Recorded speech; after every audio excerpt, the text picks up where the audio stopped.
Da gestão de pessoas aos recursos humanos.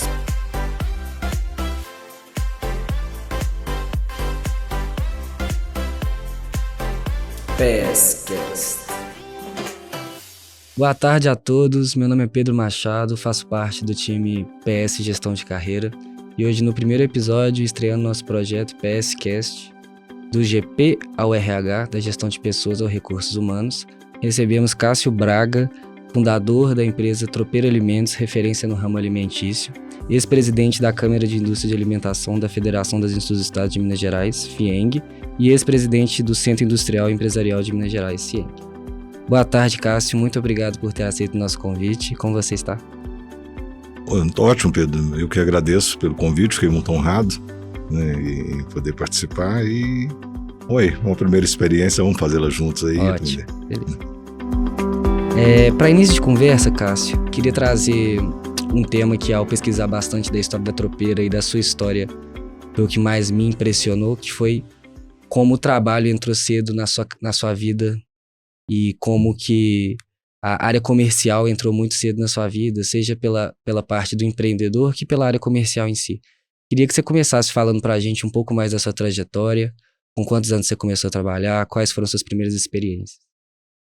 Pedro, não seria a minha história, seria a nossa história. Eu acho que a empresa, a consequência, é uma história familiar, né? Então eu acho que tem que se fazer menção a isso.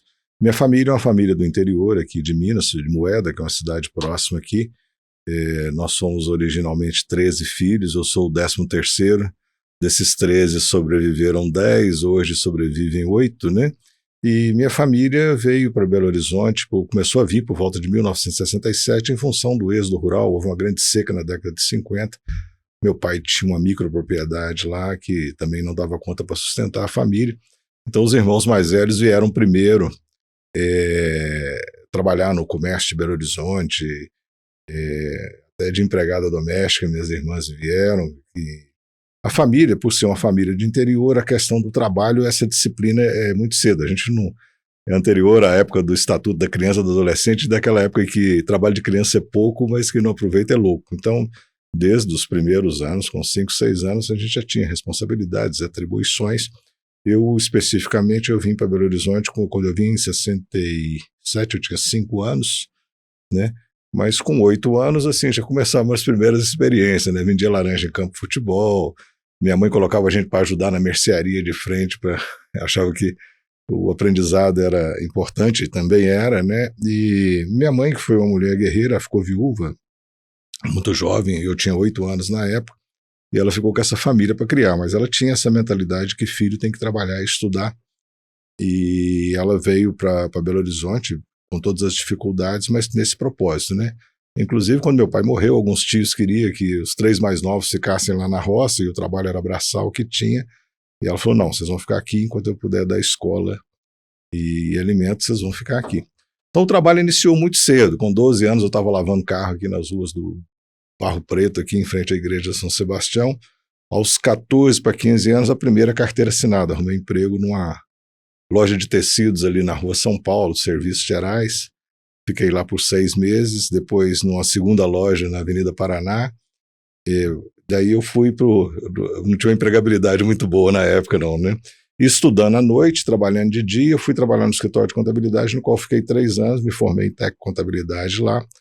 E quando eu fiz 18 anos, eu ganhava um salário mínimo e meio, pedi ao meu patrão se ele pudesse me passar para uns 2 salários, que eu queria fazer uma faculdade. E ele falou que naquele momento era muito difícil, que com esse perfil de salário ele contratava 2 como eu, né? Então, pedi demissão, peguei o acerto da empresa, e eu tinha um cunhado que casou na minha família, que ele era da área financeira, trabalhava como gerente de bancos, e ele tinha deixado, o cara maluco, né, deixou a área financeira e comprou um carro e foi mexer com um vendedor autônomo de cachaça, linguiça, nos comércios da periferia de Belo Horizonte. E eu fui,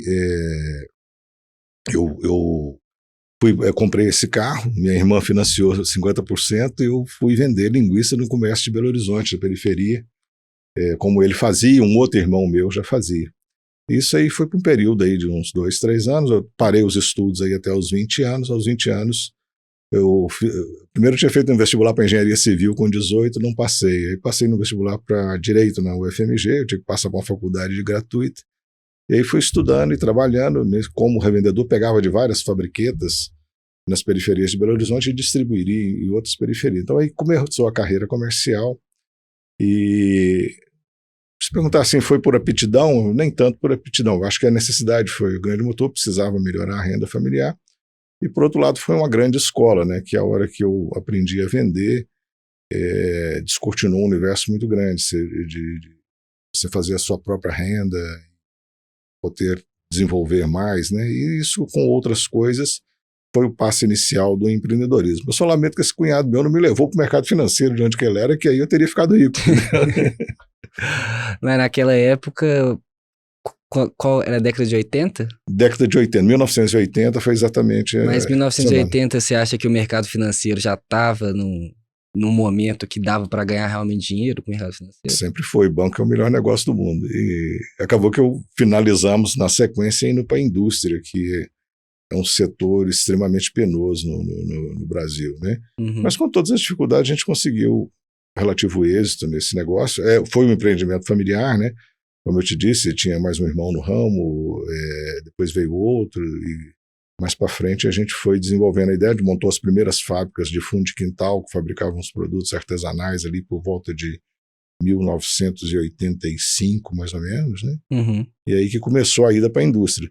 Também por uma necessidade, que a gente revendia vários produtos de empresas pequenas e muitas coisas despadronizadas, de baixa qualidade. E a gente tinha, como vinha do interior, a gente tinha uma noção, sabe, aquela linguiça de qualidade que você fazia quando matava o porco. E o que a gente vendia era um produto industrial de aproveitamento. Sim. E a gente queria restabelecer e oferecer aquilo para o mercado local. E foi o insight que levou a gente a começar a industrializar. Nós podemos controlar uma parte desse processo e melhorar os produtos. Mas você falou que no começo da trajetória, como comerciante, você não foi pelo motivo da aptidão, foi por uma necessidade. Mas quando você percebeu que tinha de fato alguma aptidão já em algum momento de evoluir como comerciante, de que era aquilo dali que você deveria focar? Eu estava estudando direito paralelamente desde os 20 anos e 3 anos depois eu já tinha minha primeira indústria. Houve uma mudança de mentalidade muito grande nesse período. A escola de direito tirou uma visão de mundo minha e me deu outra, me deu uma base muito grande. Primeiro que eu era um jovem de 20 anos, revoltado, esquerdista, queria botar fogo no mundo, mudar tudo, achava que alguém tinha tirado alguma coisa de mim, realmente tinha, as dificuldades eram grandes, faltava muita coisa, né? Mas não fui entender depois que esse não era o caminho. E o velho caminho que eu acabei tomando, que é o caminho da família, dessa criação simples de interior, é isso, trabalha muito, estuda muito, corre atrás que você vai dar conta. E a percepção de mundo, a partir do momento que você começa a entender um pouquinho de sociologia, de economia, sim, do própria estruturação do direito, você começa a ter uma noção de mundo e aí você consegue se posicionar melhor em termos de produção. A necessidade imediata era resolver uma carência muito grande financeira que tinha, atender as necessidades e as demandas familiares minhas, né? Sim. Mas esse foi o móvel inicial. Mas depois é que foi criando um grande gosto pela coisa e a responsabilidade que advém e a oportunidade que você consegue gerar para si e para outros me convenceu finalmente de que o caminho era esse, o empreendedorismo e o trabalho dedicado, com seriedade, né? É o que a gente vem tentando fazer nesses últimos anos aí. Sim, e nesse momento que você começou como comerciante, aí depois foi evoluindo ali, quando que vocês perceberam que aquilo estava tomando uma proporção maior, que estava aumentando muito mais a operação que vocês tinham, e que vocês perceberam que, de fato, era aquilo dali que valia a pena investir tempo, investir dinheiro, investir... Foi uma certa contingência, né? Como eu te disse, a minha primeira fábrica de fundo de quintal, e literalmente de fundo de quintal, que era num barracão no fundo do lote, foi em 1985 que eu estruturei ela. Eu parei de pegar uma parte de produtos de outras empresas e comecei a fabricar. Mas eu já tinha meu irmão, que tinha uma outra fabriqueta semelhante, num outro fundo de quintal. Esse cunhado meu tinha um terceiro irmão que trabalhava na cooperativa do DR e resolveu sair também. Ele arrendou a fábrica esse outro foi fazer a estrada. E a família, os homens, curiosamente, foram para o empreendedorismo. Gradativamente foram. Eu tenho um irmão um pouco mais velho, tem um terceiro irmão que era chefe do departamento pessoal da escola, ela foi comprada pela Brahma, ele foi demitido, porque ele não tinha curso superior também. Ele entra no negócio mais à frente. Mas aí tinha essas fabriquetas de fundo de quintal. Em 1988, esse irmão meu que saiu da escola foi ser meu sócio. E foi estruturar o meu negócio, porque era um negócio totalmente artesanal, embrionário e com poucos controles relativamente, não tinha muita burocracia. De contar as histórias, meu primeiro funcionário tinha 13 anos de idade e o irmão dele ia de 12. Isso hoje dá até cadeia. E, curiosamente, ele está na empresa até hoje, ele é um terceirizado, a família dele tem uns 2 ou 3 caminhões, prestam serviço para a empresa. Mas ele ia trabalhar à noite lá e minha mãe fazia café com broa para eles lá de manhã, até outro dia ele estava lembrando isso. Mas assim, em 1988, esse irmão mais velho meu saiu da escola e a minha ideia ainda era sair para fora, estudar o direito e voltar para lecionar no Brasil. Eu falei assim, olha, você vem ser meu sócio, ele está querendo comprar um táxi, uma padaria. Eu falei assim, você compra um Fiorino, entra na sociedade. E ele foi o cara que estruturou administrativamente. Aí foi fundada a Lincoln, entre eu e ele, que é essa empresa que é a razão social que a gente tem hoje há 32 anos, aproximadamente, mais um pouco. Quando ele fez essa organização, ele me liberou para trabalhar melhor a área comercial, que é onde eu me saía melhor. Eu fiquei na parte de venda, compra, ele acompanhou as partes do processo. Em 1989, vocês são muito jovens, talvez não se lembrem, o Collor assumiu o governo e ele sequestrou a poupança de todo o dinheiro que estava no banco, foi sequestrado no dia seguinte. E a gente já tinha funcionários naquela época, eu tinha uns 3 ou 4, o outro irmão meu tinha 5 ou 6. O que foi mexer a estrada, ficou com o capital dele todo preso, não tinha como pagar da noite para o dia. E como a gente estava no comércio, a gente tinha muito dinheiro na mão do pequeno comerciante. Então, na semana seguinte, na hora que a gente foi para a rua, começou a entrar dinheiro, entrar cheque, a gente se capitalizou. Aí esse irmão meu, que estava quase quebrado com as estradas, voltou para o negócio dele, que ele tinha arrendado para o outro irmão e mais um tio da esposa dele. E em 1989, nós tivemos uma reunião na casa da minha mãe, que ficava no bairro, lá em volta de uma mesa. A visão que eu tinha e que eu levei para eles é que o Collor era um louco, que o cara ia explodir o mundo, que era melhor naquele momento nós nos unirmos e formarmos uma empresa. Chamamos esse cunhado que nos levou para o negócio, tinha outra fábrica, era melhor estruturada, né? E ele na época optou, não, ele sozinho era maior do que os outros 3 juntos, né? Ele não quis entrar no negócio, a gente estabeleceu as regras de governança.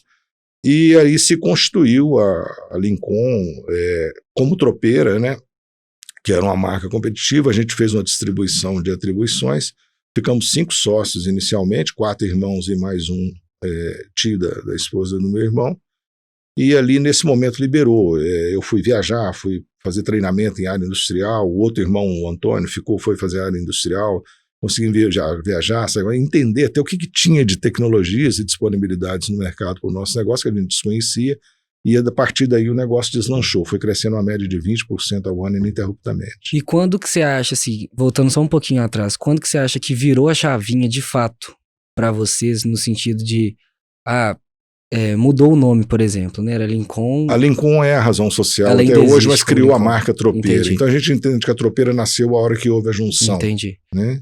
E quando que vocês entendem, né? Você falou que seu irmão, que trabalhava na escola, veio para trabalhar na Lincoln na época, né?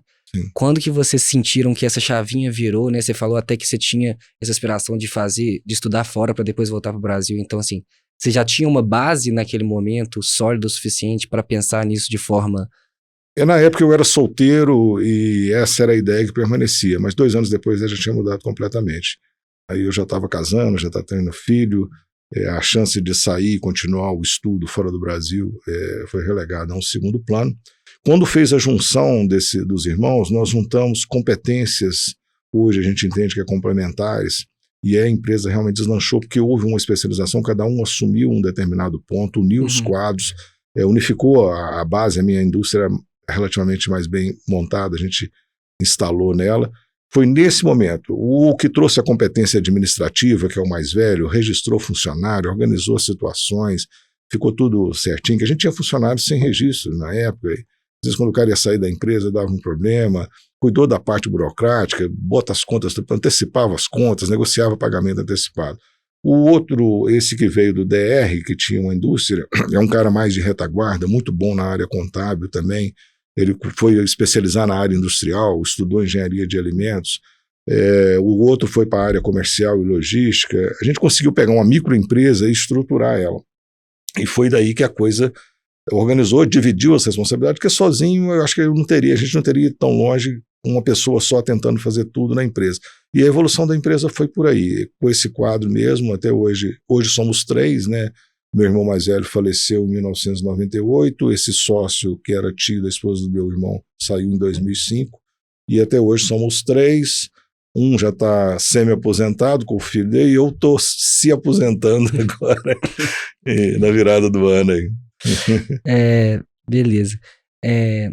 E aí, puxando um pouquinho para o nosso lado, eu vou dar uma misturada um pouco aqui nos tópicos, nos temas.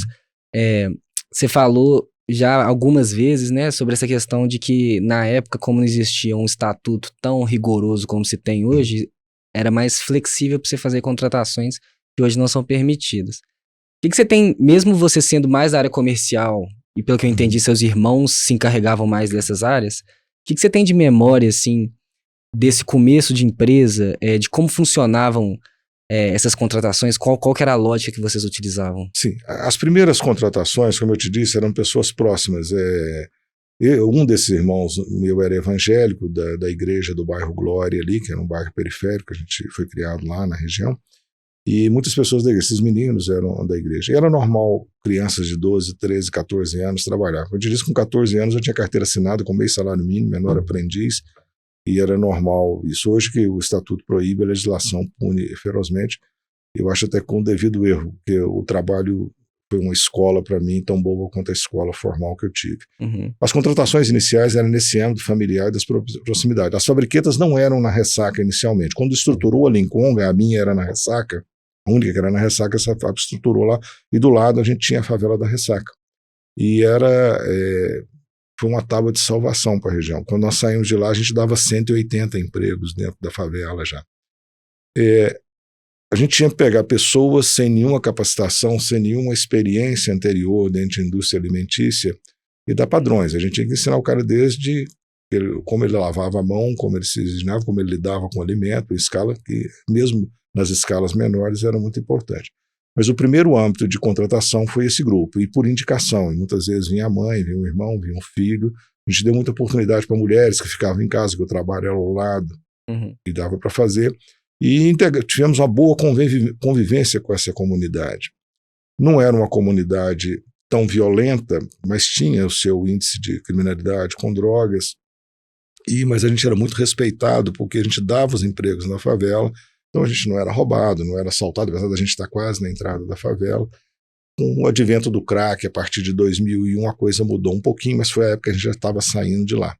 Né? Mas essa integração com a comunidade, até hoje, a gente tem lá, acho que uns 10% do quadro de funcionários são da região. Muitos se aposentaram, voltaram, mas tem filhos, pessoas que trabalharam com a gente e pessoas que desenvolveu ali dentro da mentalidade. E hoje, então, não tem operação mais perto daquela região? Não, a unidade que tinha lá foi fechada. Em 2001, a gente mudou para a cidade industrial. Nós compramos uma antiga sede da White Martins ali, né? E uma vez que esses meninos chegavam, né? Eu entendo, né, essa parte, que é uma parte, assim, eu acho que naquela região de Contagem tem muitas regiões vulneráveis. Eu imagino que a função social ali deve ser similar, né, de muitas empresas em regiões vulneráveis que empregam a população. Mas como que chegavam essas pessoas dentro da empresa? Como que era?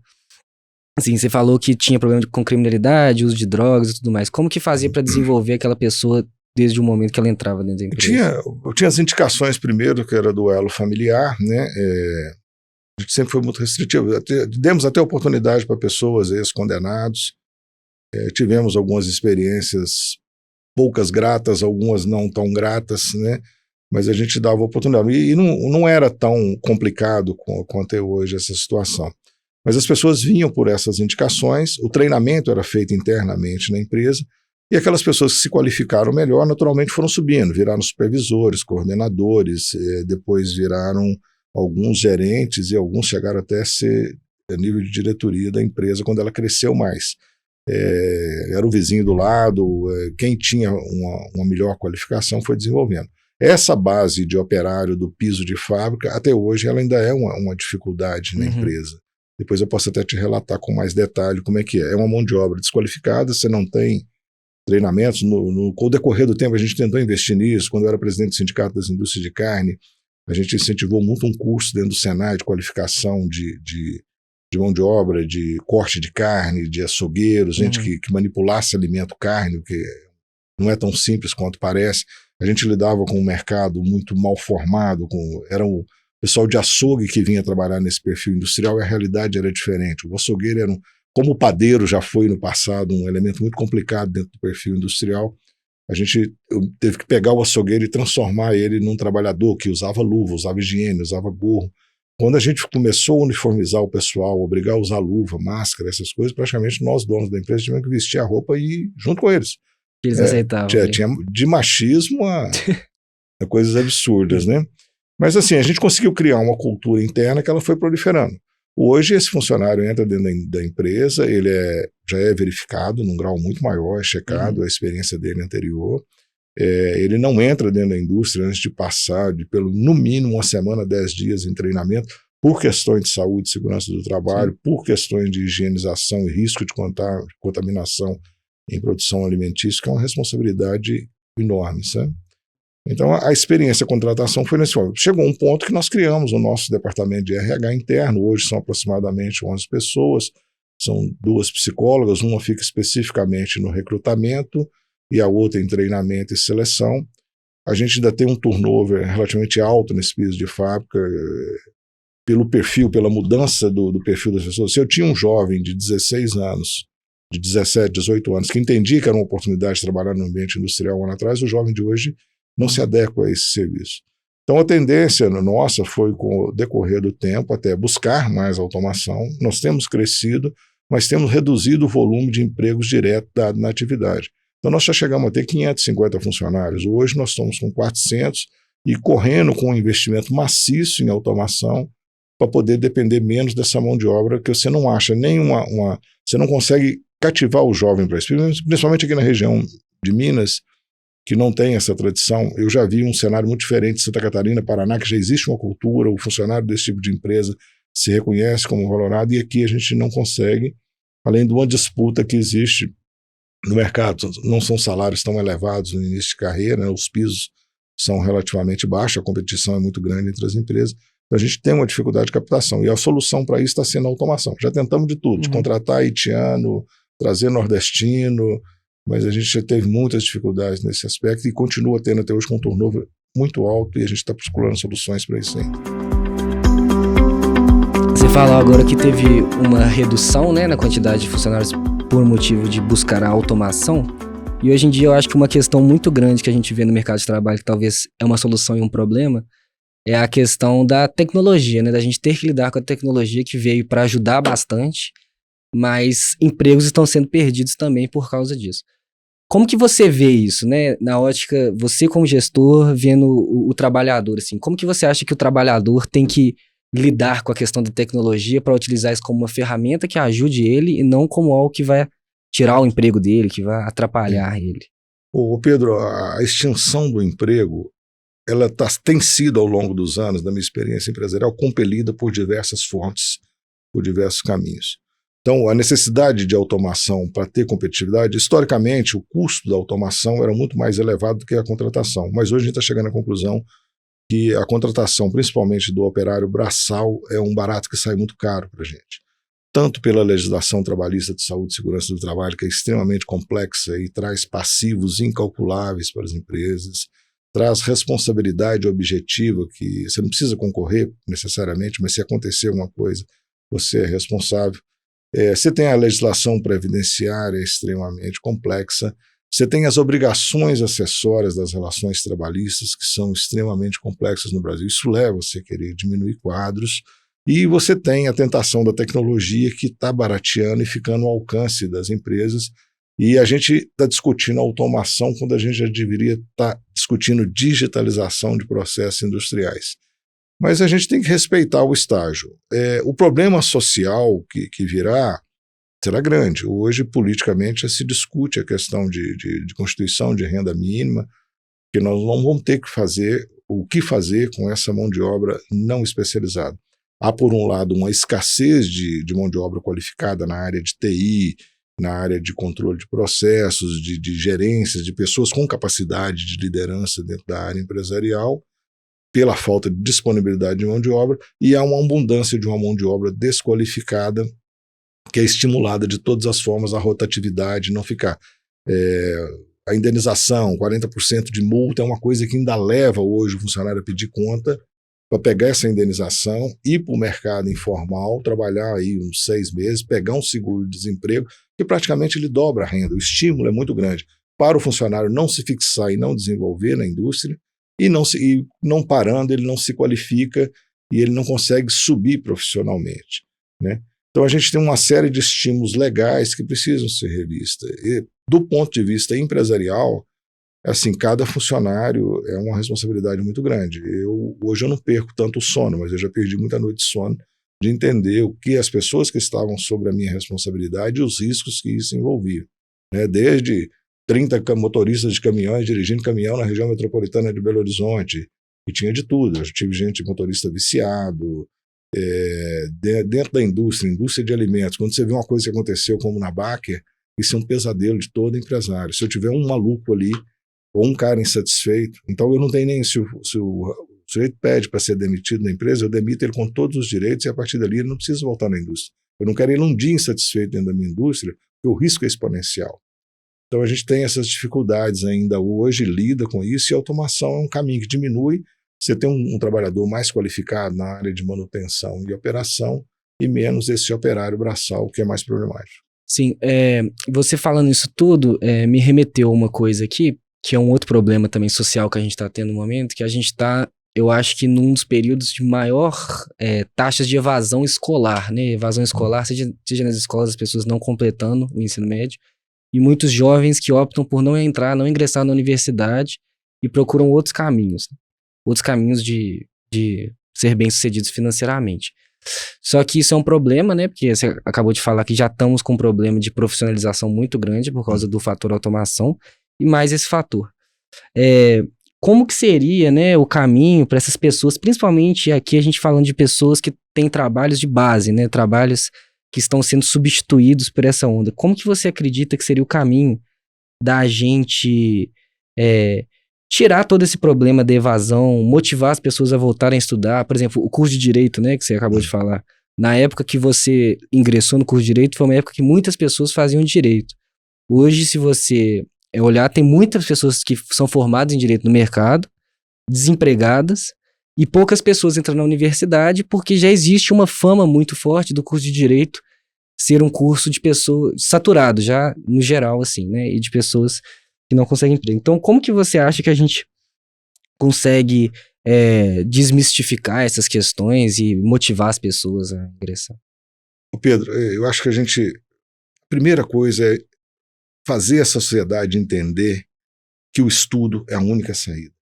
A minha mãe era uma mulher de interior, tinha o primário completo, teve 13 filhos de parteira, em casa sem luz, de pau a pique, mas essa mulher tinha uma inteligência que eu acho que veio dos judeus. Assim, estuda, que o conhecimento ninguém te tira ele. E não importa o que você estuda. Eu acho que o bom caminho seria um resgate ou até um investimento maior, que tem sido feito, mas não o suficiente, em educação profissionalizante, e oferecer uma alternativa para o jovem poder crescer e prosperar. Eu acho que quando a gente impede, me desculpe os que entendam diferente, mas que um jovem de 16 anos trabalhe, né, é a hora que o rapaz está começando a namorar, a menina está começando a querer sair, muitas vezes os pais não têm recursos, isso gera uma revolta muito grande. Eu era um jovem extremamente revoltado pela condição de não ter dinheiro para ir no cinema, não poder fazer o que você queria. Agora, essa revolta pode ser canalizada com esforço e trabalho e estudo, numa ascensão que é um crescimento em que a pessoa percebe que ela vai conseguir no decorrer do tempo e não precisa fazer uma bobagem, que é ou chutar o balde e virar um eterno ignorante, ou ir para a criminalidade, ou se perder no caminho das ordens. Então, o estudo tem que resgatar aquele valor que tinha da década de 70. As escolas mudaram muito da época década de 70, 80 para cá, mas eu entendo que não foi benéfico. A qualidade do ensino caiu muito. Aquela escola chata que eu estudei lá, que tinha aula de moral e civismo, organização social e política, que você tinha uma disciplina pregada que hoje qualquer aluno arrepia. Eu tenho uma filha extremamente inteligente que ela passou na primeira etapa do ITA e desistiu do ITA porque ela entendia que era uma escola militar e ela não concordava com o pensamento militar. A última eleição lá em casa foi uma briga. Uma menina extremamente inteligente, está na UFMG fazendo engenharia química, ganhou uma bolsa, foi para a França, vai ficar 1 ano lá. Mas assim, o estudo é imprescindível, independente da área que você queira. Eu queria ser engenheiro e formei em advocacia, eu virei um engenhado, porque de alguma forma é engenheiro com advogado, e de alguma forma eu mexi com construção, obra, implantação industrial, aprendi muito. Nossa família acabou uma hora investindo um pouco em construção de prédios residenciais, fizemos isso até pouco tempo, fizemos plantas industriais, construímos a nossa, né? E aprendi muito. A formação que eu tive lá, ela não me prejudicou em nada, não induziu necessariamente. Eu já não olhava para o mercado de trabalho como uma opção. Se bem que ali, até para os 22 anos, 23 anos, eu fiz concurso para fiscal do Estado. Como eu vendia sem nota e esses caras viviam correndo atrás de mim, eu falei, vou tentar virar fiscal, que às vezes eu mudo de lado. Cheguei a passar num concurso do Estado, mas não fui chamado, sabe? Mas assim, o estudo, a base, a compreensão de mundo, ou seja, um estudo profissionalizante que dá, a carência que nós temos hoje de bons eletricistas, bons mecânicos, um bom pintor, um bom marceneiro, é terrível, assim, o mercado pena com isso. E são profissões dignas, os caras são bem remunerados, instalador de ar-condicionado, que é uma coisa banal, os caras, você olha lá, o cara ganha R$500 em 2 horas de serviço, né? E ao passo que ele vai para um piso industrial, aí ele vai ganhar R$1.500, R$2.000 um mês, né? Então a gente precisa formar e qualificar esses bons profissionais, que a demanda é grande para tudo. Tenta achar um profissional para arrumar o cano da pia da sua casa lá. Não é fácil você achar alguém que faça um bom serviço. Então o estudo tem que ser recuperado e o estudo e trabalho, eu acho que tem que virar um mantra de que a chance das pessoas ter ascensão social é possível. Minha família saiu de passar fome na década de 60, um nível, um patamar social muito bom. E não foi só pelo empreendedorismo. A minha irmã, que veio trabalhar de empregada doméstica aqui em Belo Horizonte com 16 anos, aposentou como juíza do trabalho, outra bióloga, né? A outra trabalhou como empregada, aposentou. Então eu tenho 5 irmãs, assim, uma família toda estabilizada, graças a Deus com um patrimônio relativamente bem construído, uma indústria perene que dá oportunidade para o. Então, a mentira de que o Brasil é um país pouco permeável à ascensão social, não é. Meu primeiro emprego não tinha vale transporte, não tinha ticket de refeição, não tinha plano de saúde, não tinha almoço ou jantar, não tinha nada disso. Então isso não constituía um desestímulo. E para as pessoas que começaram naquela época, eu acho que hoje é irreversível, é importante dar, a gente dá isso hoje na empresa, mas o trabalho muitas vezes não é tão valorizado quanto é. A oportunidade de entrar numa empresa e aprender, eu fiquei 3 anos dentro do escritório de contabilidade, isso me ajudou de gestão. Eu pego gente no mercado aí formada em administração, muitas vezes o cara encontra com uma duplicata a primeira vez dentro da empresa. Aliás, duplicata nem existe mais, é boleto eletrônico, né? Mas eu lidei com essas dificuldades aí das pessoas. Primeiro, uma formação de baixa qualidade, uma formação que leva as pessoas doutrinariamente para um caminho oposto, que seja de trabalhar com seriedade. O cara entrou dentro da empresa, trabalhou com seriedade e com vontade, com dedicação. Só o empresário mais maluco que não reconhece. É uma matéria-prima escassa, você valoriza, você premia, você remunera mais adequadamente e tenta segurar, e tem hora que você não consegue. Uhum. Eu já perdi funcionários meus desenvolvidos dentro da empresa que chegavam a uma empresa de porte maior e paga o dobro do salário. Só podia apertar a mão do cara e falar, vai, boa sorte, né, e tenha sucesso lá. Falando disso tudo, eu lembrei de uma outra coisa, né, que é interessante também, que no passado existem vários exemplos de empreendedores como você, né, que construíram sozinho completamente a sua história, e hoje está se dando pelo menos a gente tem essa experiência vendo recrutamento, vendo as pessoas que a gente coloca para dentro da empresa, o quanto elas cresceram dentro da empresa, a gente vê, principalmente nas startups no geral, pessoas que começam em um cargo menor e que têm a possibilidade de perspectiva de carreira dentro das empresas. E isso é uma coisa que é com certeza muito interessante, porque você possibilita que uma pessoa que não necessariamente é dona de uma empresa, que é um empreendedor, também tenha a possibilidade de crescer trabalhando em uma empresa, assim, em geral. E um dia, hoje, por exemplo, existe muita possibilidade em startup de uma pessoa começar como estagiário e crescer tanto até chegar a ser um sócio dentro da empresa, por exemplo. Como que você vê isso, assim? Como que você vê essa mudança, né? Essa esperança a mais que se dá para essas pessoas? Olha, eu já tive funcionários meus que eu quis que fossem meus sócios, já tive já fiz proposta de a gente desenvolver negócios, até em paralelo ao negócio de tão competente, que é aquele perfil do funcionário competente, empreendedor e responsável, né? O profissional, a gente não tem até hoje apesar de ter essa estrutura de recrutamento, eu acho que umas 2 ou 3 vezes a gente buscou profissionais no mercado, através de um nível de gerência, umas 2 ou 3 vezes, mas batemos numa trave, infelizmente, acho que 2 dessas experiências deram muito errado. As pessoas tinham conhecimento, então não foi mais, acho que foi 4 ou 5, tinham conhecimento, tinham uma competência comprovada, mas tinham um perfil não aderente à cultura de empresa, né? Eu tiro um supervisor de vendas da BRF, que é um cara, uma empresa muito acima da gente, ele chega na minha empresa, é como o cara sair de um time europeu e vir jogar num time de várzea, né? Quando a empresa é pequena, ela não tem toda aquela estrutura que esse profissional requer. Então houve incompatibilidade de cultura. Um critério muito complexo é que nessas posições você precisa de confiança, credibilidade. E a gente muitas vezes pega pessoas que não têm a confiabilidade ou que abusaram da confiança e até foram um pouco desonestas. Aí não teve jeito de manter. E acabamos ficando no decorrer da vida com as pratas da casa, o que foi desenvolvido ali dentro, para você conhecer a pessoa, a história. Não vou dizer que nós tivemos problemas por aí, não. Tivemos também, mais de 10 mil pessoas que provavelmente passaram dentro da estrutura empresarial nossa nesses últimos 30 anos. Nós tivemos ali muitas desilusões, pessoas que não eram necessariamente só funcionário mais bem aquinhoado, que tinha decisão, mas desonestidade básica, coisas que chateou e muitas vezes nos obrigou a retrair alguma coisa. Então, as pratas da casa, o pessoal que a gente conhece, tem um histórico, são os que permanecem mais, desenvolveram lá dentro. Agora, eu acho que muitos deles estão envelhecendo, a gente também tardia, agora está um momento de transição na empresa, eu estou fazendo a minha transição já esse ano, vai ficar um irmão à frente, a gente vai para um conselho, os filhos estão assumindo, eu já tenho um filho com 31 anos que está dentro da empresa, mas eu estou com uma preocupação muito grande com o time que a gente está deixando para isso. Tá o pessoal mais velho, alguns vão se aposentar, alguns não estão na posição desejada, e a gente luta nesse mercado com essa escassez qualitativa. Bons profissionais estão cada dia mais caros, principalmente gente com capacidade empreendedora, responsabilidade, né? Mas eu já tive, voltando à tônica da pergunta, assim, funcionários que eu queria que eles fossem sócios da empresa e estava disposto a fazer negócio e a capitalizar. Eu cheguei a fazer com alguns, teve uma hora que se tornaram independentes, vários ex-funcionários nossos se tornaram empresários no ramo de distribuição, de manutenção industrial. Assim, hoje tem empresas próprias que prestam serviço para a gente e prestam serviço para o mercado também.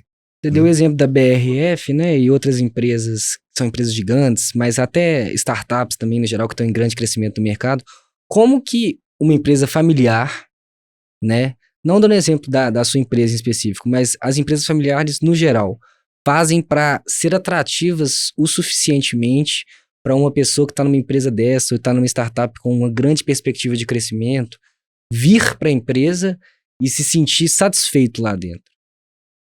O fato de ser familiar, quando nós sentamos em volta da mesa para constituir essa empresa, ela foi montada quase que umas 5 ou 6 emendas, uma página escrito como é que era que ia funcionar a empresa. Uma das regras que estava lá, a gente já estava ali naquela altura, a junção das empresas representava uns 20 e poucos funcionários, a gente nem imaginava que ia crescer, mas uma das regras é que o critério de comando na empresa era competência e não hereditário, que qualquer filho para entrar na empresa teria que primeiro ter um curso superior. Eu tive condição de fazer, mas era o único que tinha curso superior na empresa.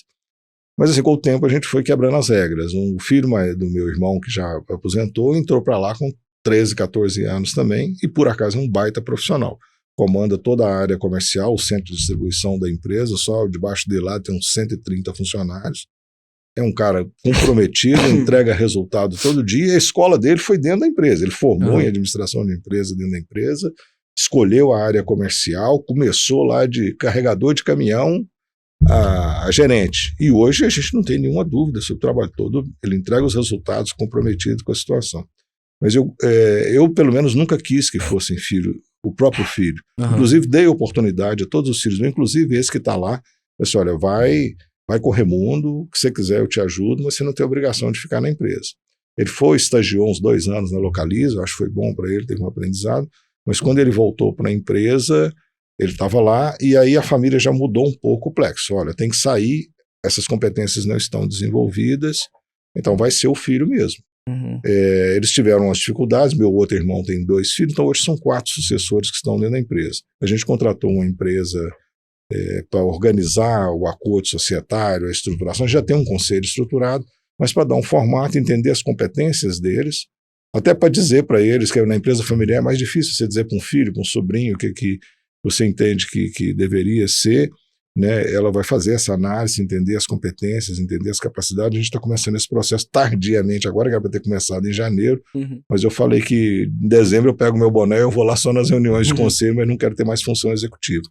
Mas assim, competência e dedicação é uma matéria-prima, a gente não tem mais porque a gente não conseguiu reter, às vezes, porque a pessoa cresce muito rápido e às vezes a empresa não acompanha o crescimento dela.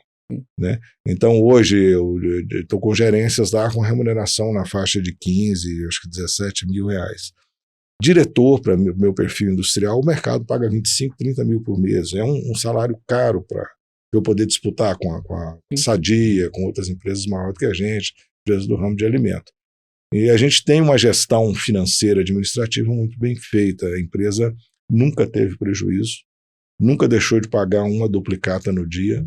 A empresa tem um histórico de 30 anos, assim, arrebatado. A gente sabe, tem balancete mensal, resultado apurado.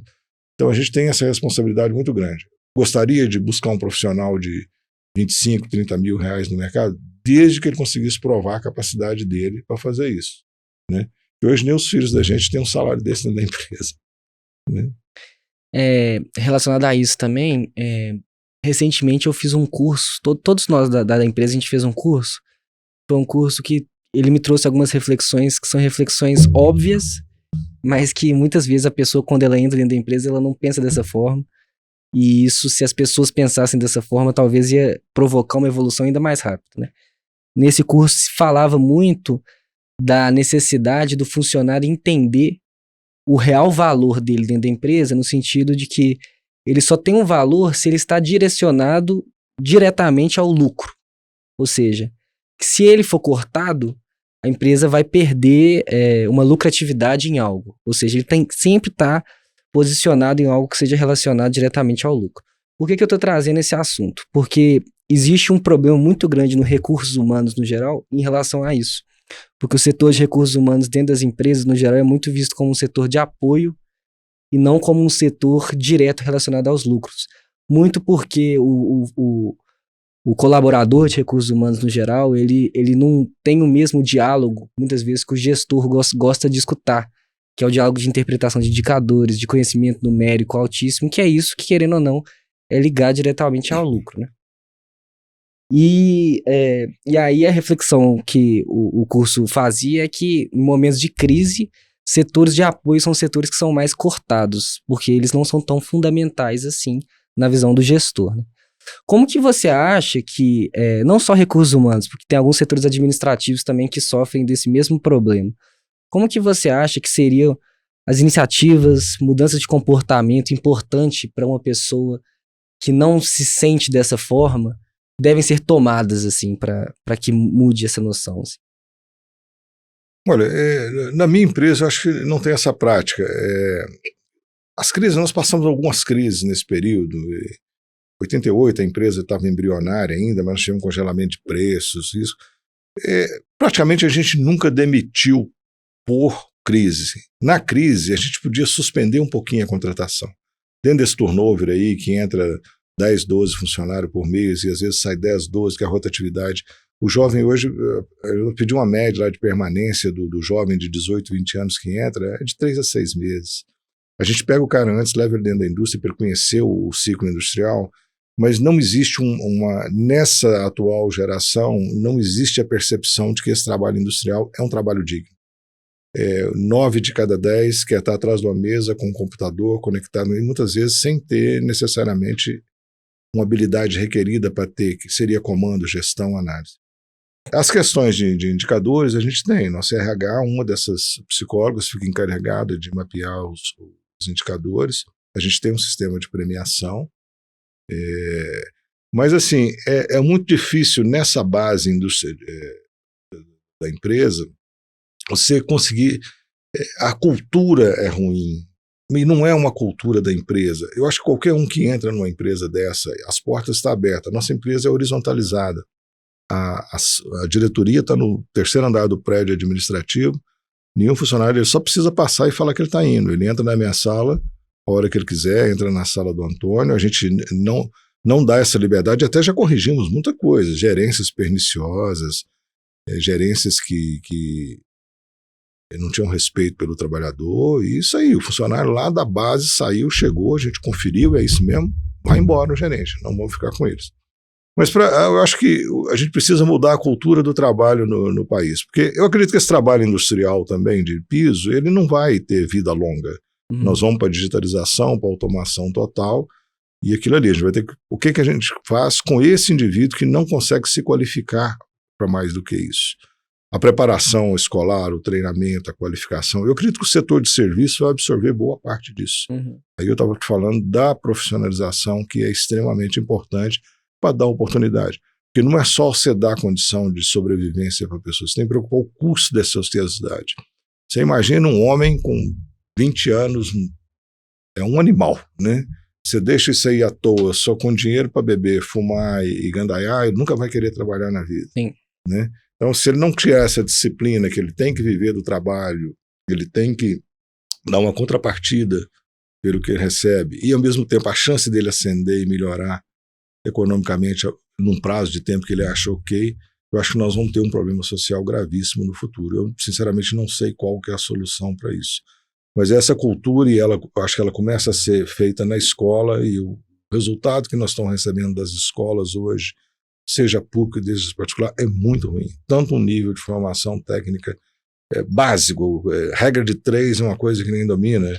Eu já vi engenheiro saindo aqui da Universidade de Pitágoras que não conseguia calcular o volume de um cubo, né? Então é um negócio meio assustador. E você acha que décadas atrás era bem melhor essa formação? Era. A formação básica da escola pública, eu estudei escola pública no primário, depois estudei em umas escolas não tão boas, mas a base era boa. Eu estudei numa escola boa, que era o Colégio Arquidiocesano, fiquei 3 anos lá, mas era uma escola paga, tinha bolsa, que negócio tudo. Me deu uma base muito boa, que talvez me preparou para passar num vestibular. Né? Mas a escola hoje, no geral, é muito ruim. Se eu vejo a formação, me preocupa eu não queria até abordar tema político, mas tomou um viés ideológico muito grande e muito tendencioso, e isso tem tirado boa parte do ímpeto. É mais fácil eu queimar pneu e bater tambor do que eu pegar com seriedade um trabalho, um estudo. Então é uma crítica que eu tenho, me perdoe se quem entende diferente, mas é uma visão mais antiga também. Acho que a juventude tem todo o direito, o mundo que vem aí é de vocês têm que pensar como é que vocês vão fazer melhor. Eu acabei não aprofundando muito no assunto, essa questão do trabalhador entender o valor dele para a empresa. É muito difícil. É muito difícil você especificar para ele, fazer ele entender o que ele realmente agrega. É difícil para a gente saber o que ele agrega de valor. Você consegue entender que um gerente que entrega resultado, um vendedor, que você tem critérios objetivos para medir o que esse cara representa. Bom, se ele sair da empresa hoje, o que ele representa? Mas é muito difícil você estabelecer isso para cada funcionário. A gente consegue estabelecer um funcionário, a produtividade dele é medida, é avaliada, e ele tem um prêmio por isso. Por outro lado, eu tenho uma lei absurda que me obriga a dar isonomia nas mesmas funções. Por outro lado, eu tenho uma lei de saúde e segurança do trabalho que me impede de remunerar por produtividade meu empregado de piso de fábrica. Cismaram, entenderam que o serviço é perigoso, porque tem muito objeto contundente, e que se eu cobrar mais produtividade, eu estou forçando um ritmo de trabalho acima do que seria desejável para a segurança das pessoas. E quem estabelece o que é esse nível de segurança é um burocrata lá do Ministério do Trabalho, que senta, redige uma lei. Então eu sou impedido até de remunerar, eu tenho que arrumar artifícios para remunerar as pessoas, melhor as pessoas de mais produtividade, seja através de premiação, seja através de benefícios, folgas, etc., para não incorrer. Porque se eu alterar o meu plano operacional, meu POP, meu padrão operacional para conseguir mais produtividade, eu corro o risco de ser autuado e ter minha fábrica embargada pelo Ministério. Então, o seu ponto, basicamente, é que a pergunta que eu tinha feito sobre o valor, né? O próprio Estado, quando ele impõe uma limitação de algo, ele dificulta que o funcionário enxergue o próprio valor dentro da empresa, é isso? A intervenção estatal nos processos industriais, o Estado dentro da indústria, é extremamente pernicioso, em todos os sentidos, porque normalmente ele é errado. Pode parecer uma visão, empresário, o que ele quer? Ele quer atropelar o mundo, acabar com a natureza, ganhar dinheiro, explorar o trabalhador, mas a verdade não é essa. Quem entende da produção e do processo é o empresário, é o industrial. E ele, quando ele entra num negócio desse, ele não é louco. Eu tenho lá na frente um fiscal, um juiz, que é o senhor consumidor. Esse cara tem poder, como é que eu vou maltratar ele, que é o cara que manda receita para a minha empresa, o cara que paga o salário dos meus funcionários, que me dá o dinheiro que eu pago, os impostos. Mas o Estado, quando interfere, ele interfere muito mal. As legislações de saúde e segurança do trabalho no Brasil é um hospício. Eles pegaram tudo que era utópico no mundo, na Organização Mundial do Trabalho e etc., e julgaram a legislação brasileira. A gente conseguiu, e a partir disso, em 2010, revisou as normas de saúde e segurança trabalhista que tinham sido criadas em 1978. Só que criou um cenário impossível, criou uma responsabilidade objetiva. Eu tenho que seguir um monte de regras caríssimas para adequar toda a minha indústria de forma que ela seja mais segura do que um parque de diversão para um bebê com autismo. Tá? Mas se acontecer alguma coisa, apesar de eu ter feito tudo, eu vou ser extremamente penalizado pela Previdência, pelo Ministério do Trabalho, e você corre, e acidentes acontecem, né? Se às vezes tem, e isso pode inviabilizar uma empresa economicamente. Um microacidente na indústria pode ser muito caro. Do ponto de vista sanitário também, e trabalhista, eu não consigo mudar uma máquina de lugar dentro da minha empresa sem ter uma autorização do Ministério da Agricultura, que me inspeciona 24 horas por dia. Né? Hoje não, que a gente está mudando essa lei, e o Ministério do Trabalho também. Em tese, eu não poderia nem começar uma fábrica sem ter comunicado formalmente ao Ministério do Trabalho. Ninguém faz isso. Mas pode chegar lá 2, 3 anos no fiscal, cadê a sua comunicação de início de atividade? Depois você está registrado em todos os órgãos. Então, a intervenção estatal não é desejável. Eu acho que a gente tem as normas e os regulamentos. Quem empreende tem que ter a capacidade para entender isso. Se não cumpriu, eu acho que tem que ser penalizado, multado, tirado do mercado. Mas eu não posso ter o Estado ali dizendo como eu opero dentro da minha indústria. E principalmente se ele faz isso de forma discricionária e equívoca. Porque desde o agente fiscal excessivamente rigoroso, ao mal intencionado, ao com segundas intenções, ou a serviço, eventualmente, de um concorrente mais forte ou mais poderoso, que é a realidade que a gente já viu no setor de carne. Né?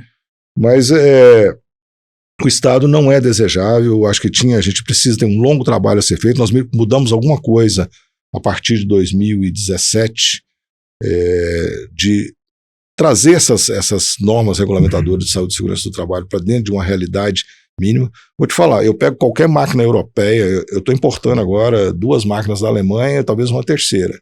Cada máquina dessa eu vou gastar entre 5 e 15 mil euros para adequar ela à legislação de saúde e segurança em máquinas e equipamentos. Muitas vezes essa máquina vai virar uma carroça que eu vou mexer na tecnologia, na melhor tecnologia e na melhor engenharia do mundo em produção para o meu setor. E se eu importar essa máquina sem fazer isso, eu incorro em crime. Está previsto lá, é crime. A máquina pode ser embargada, confiscada e eu processado e autuado.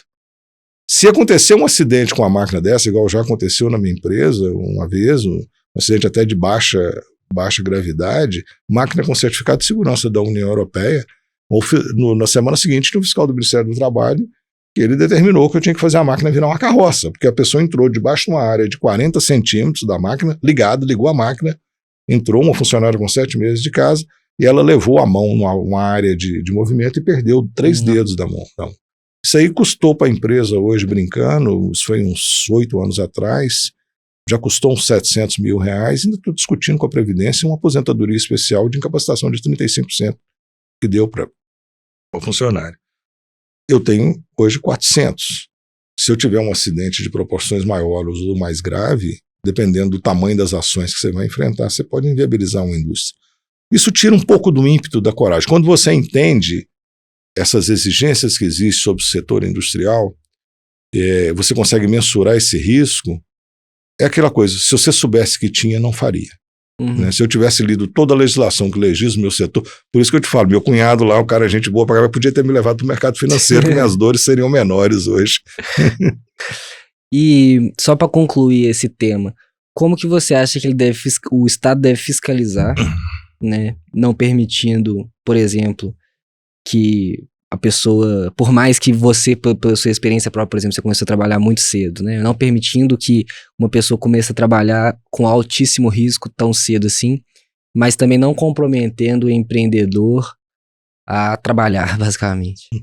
Olha, eu gosto do modelo americano, que é um pouco de responsabilidade compartilhada. O trabalhador não é mesmo menos preparado, uma pessoa hipossuficiente, um ignorante, como eu disse, uma criança totalmente incapaz de entender risco ou perigo num parquinho de diversão. Então eu prefiro essa responsabilidade compartilhada. A gente tem que ter as responsabilidades escritas, detalhadas, mas alguma tem a sua. A questão da responsabilidade objetiva, para mim, é uma coisa impensável no direito. Você está dirigindo seu carro. Se acontecer um acidente, tem que entender. Você estava bêbado? Não. Você estava dentro do limite de velocidade? Não. Aconteceu um acidente, você vai pagar, eventualmente indenizar se você estiver errado, se você fez uma conversão errada, se desrespeitou alguma regra. Mas é uma responsabilidade subjetiva, você tem que contribuir para ela. Agora, se eu te falar assim, você arrumou um carro, você pegou um carro, tirou uma habilitação, vem um cara, bate no seu carro, morre 3 pessoas dentro do seu carro e você é responsabilidade pela indenização da vida das pessoas, que é a responsabilidade objetiva, pelo fato de você estar habilitado e dirigindo. Se o Estado me deu uma habilitação e me autorizou a produzir, e eu cumpri todas as regras e os requisitos, eu acho que ele não tem que ficar ditando cada regra e nem me responsabilizar objetivamente por isso. Porque quando você começa a medir risco-benefício, e o empreendedor faz isso o tempo todo, ele fala assim, olha, eu vou minimizar esse risco. Se eu tenho um passivo que eu não consigo nem calcular, isso desestimula. E essa medida, em certo ponto, foi tomada no nosso negócio. Em 2007, a gente estava crescendo aí a cerca de 20% ao ano, estava pensando em construir uma outra planta industrial aqui, já estava projeto adiantado, ia ser aqui em Jabuticatubas, né, em São José da Almeida, e a gente sentindo, a partir de 2010, nós tínhamos comprado uma fazenda lá para investir na área de agropecuária, aí o campo, a raiz lá chamou, a gente começou a investir, mas quando a gente percebeu esse agravamento da legislação de segurança do trabalho, a regulatória, a tributária, porque nesses 15 anos de governo de esquerda, eu quero até registrar aqui, eu votei no Lula em 2002, eu acreditava que um trabalhador lá ia fazer uma revolução e não foi o que eu quis. Mas quando a gente percebeu, e como formação em direito, eu acho que com uma certa clareza maior, que as legislações estavam evoluindo com controle absoluto dos processos industriais, gradativo e sucessivo, e uma arbitragem do que é margem, e de um mercado extremamente corrompido, eu concorri no setor da JBS, do jeito que a JBS se tornou a maior empresa de proteína do mundo, é um negócio que me dava arrepio, eu não tinha força política, os caras faziam leis sobre medidas para eles. Hoje, quem discute com os caras que faturam 145 bilhões por ano? Mas foi um sistema ilegítimo, que distorceu a competitividade no setor. Então, quando a gente percebeu isso, nós falamos, vamos diversificar, vamos comprar propriedade rural. A gente começou a pegar o resultado, que a gente reinvestia 70%, 80% na empresa. Você vê, a gente tinha salário praticamente como dono da empresa, que não era muito mais do que um salário de um gerente, né? E dava-se o tempo. Nós investimos em fazenda, abortamos esse projeto em 2012, compramos mais propriedade rural, fomos construir prédio, e a gente entendia que tinha que diluir o risco. Se a minha empresa tivesse um acidente com amônia, por exemplo, que é o líquido refrigerante, e eu tivesse 5 mortes lá dentro, é um risco assim. Então são regras de segurança absurdas, de redundância, de proteção, controle eletrônico, se der um vazamento de amônia, regra de evacuação, treinamento, tudo. Mas se acontecesse, poderia inviabilizar. O que nós começamos? Começamos a dispersar o investimento, e fazer coisas que a gente descobriu que poderia ser tão rentável, não. Investimos menos no processo industrial, voltamos aí de 550 para 400 trabalhadores, melhoramos a nossa rentabilidade e diluímos nosso risco. A fazenda de 1.500 hectares aqui, nós temos 8 empregados registrados, contrato avulso eventualmente, o risco lá é menor, o controle da atividade agropecuária é menor, a tributação é menor. Construir prédio, você constrói um prédio, 9 meses depois você consolidou, pagou as suas dívidas, os seus fornecedores, pagou os seus funcionários, encerrou a obra, encerrou a empresa, não existe risco no futuro indeterminado. Então, essa intervenção indesejada em algumas atividades, ela cria uma barreira de entrada e o controle é tanto que leva à corrupção do sistema. Vocês devem ter ouvido falar em operação carne fraca, vaca atolada e etc., que a legislação era tão rígida que as empresas subornavam os fiscais. A empresa que não subornava tinha um tratamento extremamente rigoroso e chegou a um nível tão descabroso que alguns funcionários ficavam a serviço das empresas dentro de outras empresas. Isso ajuda a tirar concorrente do mercado, aquela coisa toda. Com a operação carne fraca e essas diminuiu isso. Mas a empresa que dominou esse sistema, aí ela subornou o fiscal de renda, de receita, e subornou o fiscal do trabalho, e aí ninguém, era o Estado operando, uma empresa operando com a força do Estado contra os demais concorrentes. Essa regra não clara do jogo e esse controle excessivo, uma hora ele sai por entre os dedos do Estado e se torna uma terra de ninguém. E quem que perderia, e felizmente o Brasil não perdeu, é o povo, a população no final, que acabava pagando mais caro por um produto que tinha que custear essa corrupção do sistema. E, ao mesmo tempo, corria efetivamente um risco de qualidade que não perdeu, felizmente não perdeu. E o Brasil se tornou uma potência em proteína animal no mundo, mas nós decidimos que o nosso negócio não ia crescer mais. Voltamos a crescer agora, depois de uns 5, 6 anos no negócio, mas assim, foi mais um crescimento vegetativo também do que a gente buscando ele. Mas hoje eu prefiro reinvestir menos na empresa, a gente está reinvestindo na parte de automação, mas dividir esse capital e alocar ele em outras áreas em que eu diluo o risco e ocorra menos risco, porque eu conheço os riscos no negócio. Nós estamos entrando em usina fotovoltaica recente, essa fazenda nós arrendamos lá uma parte dela para isso, a gente vai entrar na formação de capital, investimento de 400 milhões, nós vamos entrar como minoritários, mas vender energia é o mundo, eu tenho uma indústria que não me dá nenhum trabalho Mas desse, aí né? você só vende energia ou você utiliza para a indústria também? Não, o mercado de energia é um mercado muito complexo. Hoje eu estou no mercado livre. Vou te dar uns parâmetros. Eu tenho um custo de energia hoje da ordem de R$500 ao megawatt-hora. Você, na sua casa, paga mais ou menos R$1.000 pelo megawatt-hora. Você não consome megawatt, mas se você transformar em quilowatt, vai dar R$1. Né? E essa energia fotovoltaica é uma energia que chega ao mercado a um custo da ordem de R$850 o megawatt-hora. E ela se paga um payback de 3 anos, 4 anos ou 5 anos e tem uma durabilidade de 25 anos. É uma energia limpa, ela está incentivada no momento, ela requer alguns subsídios para operar. É bom que se invista nessa energia, que é uma alternativa de fonte energética limpa, mas ela ainda é muito cara. Então, para uso próprio, ela não me interessa. É preferível produzir essa energia e vender para um perfil de consumidor que paga ela nessa faixa, que é a pequena padaria, o chamado consumidor de média tensão. Essa fazenda, a gente tinha uma parte dela de silvicultura, uns 400 hectares com eucalipto, que a gente está mantendo, criação de gado bovino lá também. Né? Essa parte do eucalipto até foco aí, acho que a gente quis entender o que era importante na época, até isso, que a gente, não, apesar do combustível fóssil, a gente queima gás natural, que é muito pouco poluente, né? Mas não vale a pena eu produzir energia para minha própria indústria estando no mercado livre. Tá? Se eu estivesse no mercado cativo de energia, valeria a pena já produzir para nós. Mas se algum dia o mercado livre subir e estourar, eu posso puxar essa energia e jogar dentro da minha empresa. E como que funciona essa transmissão de energia? Você produz energia, você pode ter na sua casa uma usina fotovoltaica. Você produz a sua energia com painéis fotovoltaicos e você injeta ela na rede da CEMIG. Até um determinado ponto, a CEMIG é obrigada a interligar. A ligação da sua casa ela é obrigada a interligar e ela não te cobra por você despachar essa energia. Tá? Você entrega a energia para a CEMIG e ela te entrega 24 horas por dia. A sua energia só produz enquanto tiver radiação solar durante o dia. Né? E aí você entrega essa energia para ela e recebe. E você faz um payback disso aí com 3 anos, no máximo, aí você consegue pagar o investimento e a partir daí você tem, em tese, energia ali. Você vai pagar uma taxa mínima de disponibilidade lá para a CEMIG. Em nível industrial, até 75 megawatt pico, quilowatt pico, ela está obrigada a ligar, né? Ela subsidia, acima disso aí tem uma parte que ela subsidia 50% da transmissão. As pessoas não entendem que energia é um produto, energia é um produto.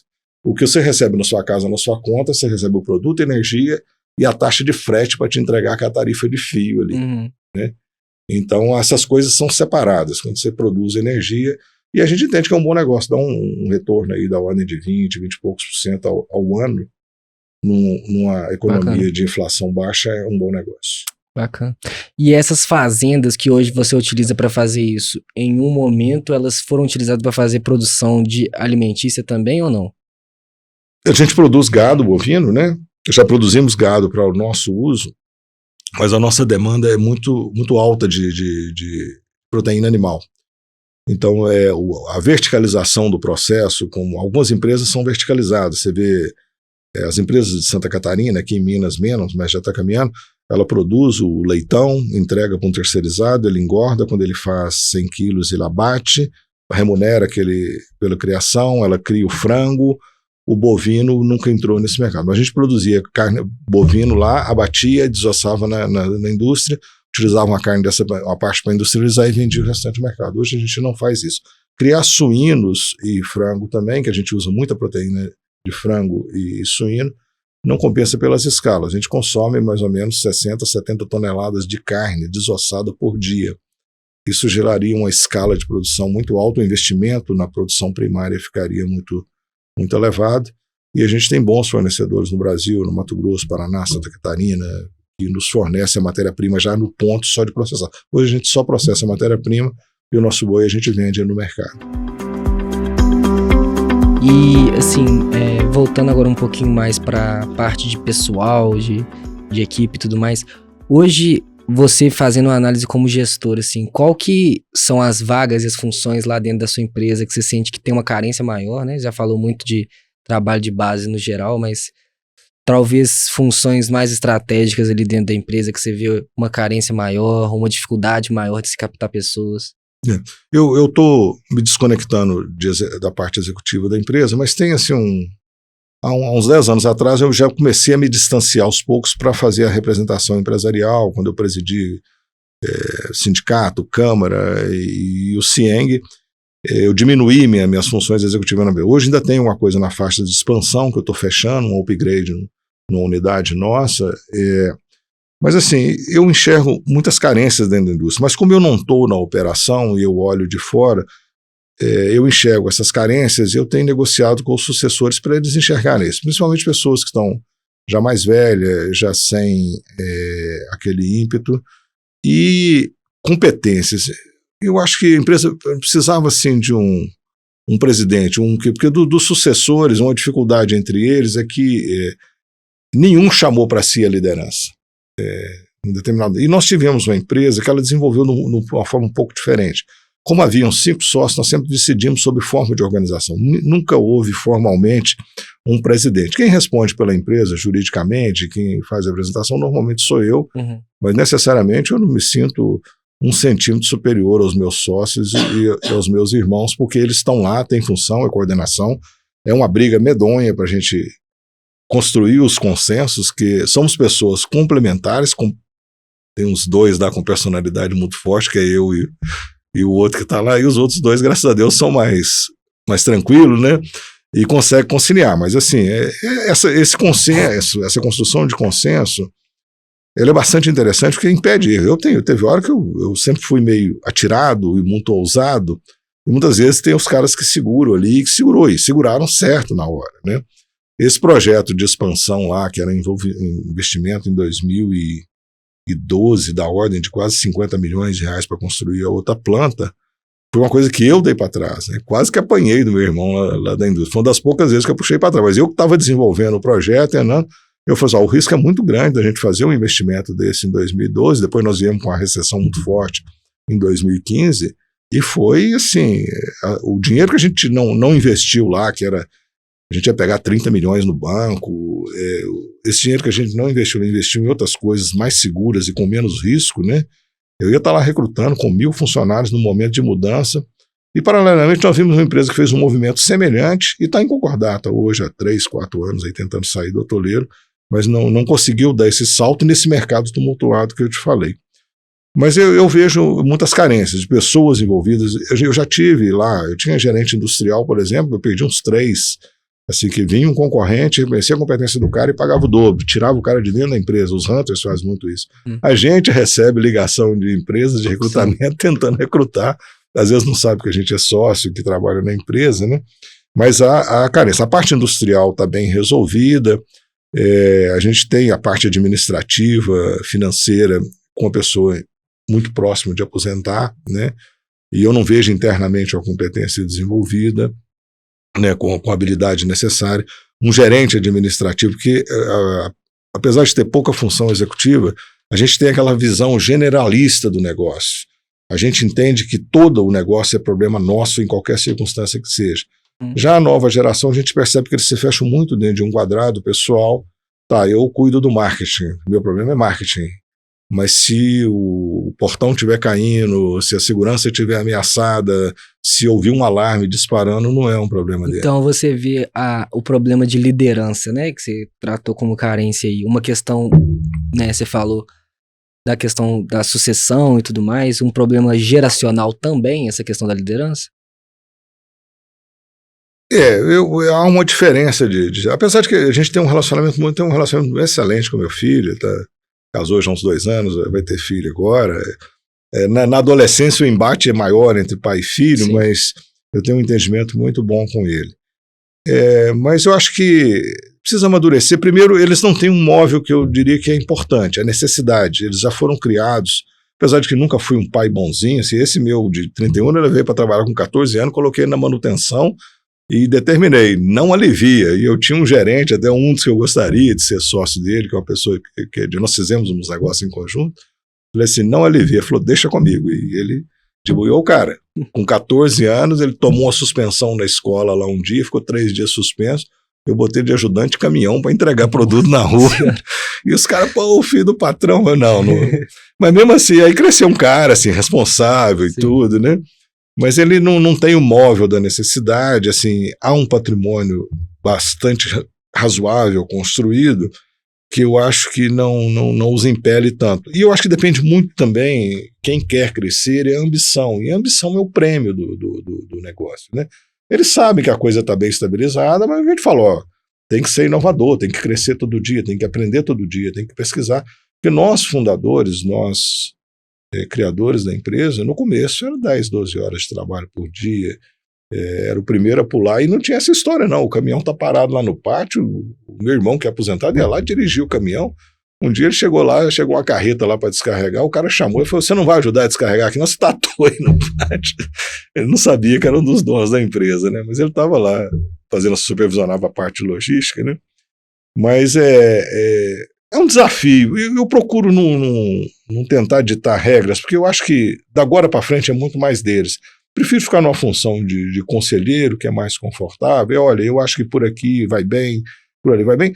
E analisamos os indicadores. Nisso a gente é bom. Eu posso lá estar com 70 anos, que eu vou pegar uma planilha, vou olhar o resultado, se está funcionando, acompanho os problemas que surgem, se o nível de problema começar a aumentar muito, aí é hora de interferir e talvez fazer mudanças necessárias. Mas esse desafio é muito mais deles. É uma geração que já vem com formação em economia, administração, que ajuda muito, que a gente não teve essa formação, teve que aprender na prática. Sim, e você falou, por exemplo, da questão do marketing e tudo mais. Hoje eu acho que existe dentro das empresas uma fragmentação maior dos setores, né? Tem mais setores dentro da empresa, provavelmente, do que se tinha no passado. Com certeza. Você acha que isso contribui um pouco para essa dificuldade, por exemplo, da pessoa conseguir fazer um pouco de tudo como se tinha no passado? E eu sinto que eu não queria chamar de preguiça, mas é uma certa... A vida é muito confortável se você não se envolve com tudo. Você querer fazer tudo, ela fica complicada, você tem que dar conta, e muitas vezes as pessoas não entendem, a família não entende, a esposa não entende, que você tem que ficar 10, 12 horas dentro da empresa. Você é filho de empresário, você deve ter lidado com isso em algumas circunstâncias. Aí o cara vai mexer com representação empresarial, igual eu fui, reunião dia de domingo, e minha mulher não entendia. As conhecidas dela falaram assim, esse cara tá com rolo aí, você não tá sabendo, né? Mas é muito trabalhoso, assim.